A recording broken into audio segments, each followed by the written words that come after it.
Hari itu terasa biasa saja. Kakakku, Rina, pergi ke pasar lebih pagi dari biasanya.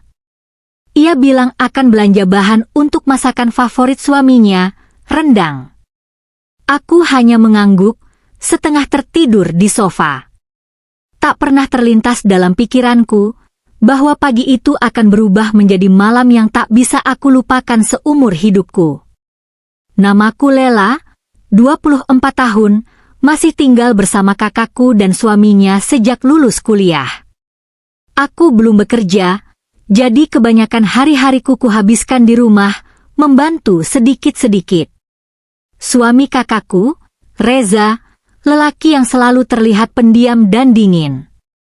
Tapi ada sesuatu di sorot matanya, sesuatu yang dari dulu membuatku tak nyaman. Tapi aku tak pernah membicarakannya. Hari itu, setelah Rina pergi, aku masuk ke dapur untuk membuat kopi.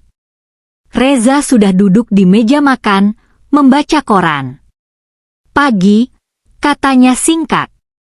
Aku mengangguk, lalu berbalik, mencoba menyibukkan diri. Tapi aku bisa merasakan matanya mengikutiku. Lama. Diam. Kupikir hanya perasaanku. Tapi saat aku membungkuk untuk mengambil gelas di rak bawah, aku bisa rasakan napasnya di belakangku. Dekat. Terlalu dekat. Aku berdiri kaku. Lela, katanya pelan. Suaranya berat. Kamu makin dewasa sekarang. Jantungku berdegup kencang. Aku menelan ludah, lalu mencoba tersenyum. Hehe, makasih, Mas Reza. Aku hendak pergi ke kamar, tapi tangannya menahan pergelangan tanganku. Lembut, tapi kuat. Jangan pergi dulu. Aku terpaku. Napasku berat.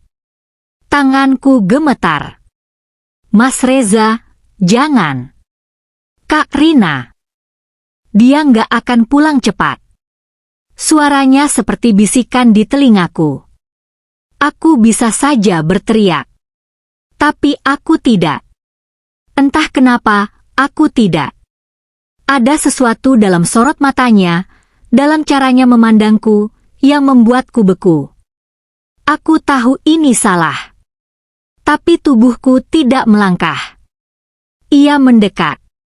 Tangannya menyentuh pipiku. Mataku memejam, bukan karena pasrah, tapi karena takut akan diriku sendiri. Dan saat bibirnya menyentuh leherku, aku tidak melawan. Detik-detik berikutnya, semuanya terjadi begitu cepat dan begitu lambat sekaligus. Kami tidak bicara. Tapi tubuh kami bicara banyak. Tentang rasa yang tak seharusnya ada. Tentang rindu yang salah tempat. Tentang dosa yang dibungkus keheningan. Spray putih di sofa ruang tamu menjadi saksi. Saat semuanya selesai, aku duduk membelakangi Reza. Nafasku masih belum stabil. Ia mengenakan bajunya kembali tanpa berkata apa-apa, lalu pergi ke kamar. Aku hanya bisa menatap kosong ke dinding. Air mata jatuh, tapi aku tak tahu untuk siapa.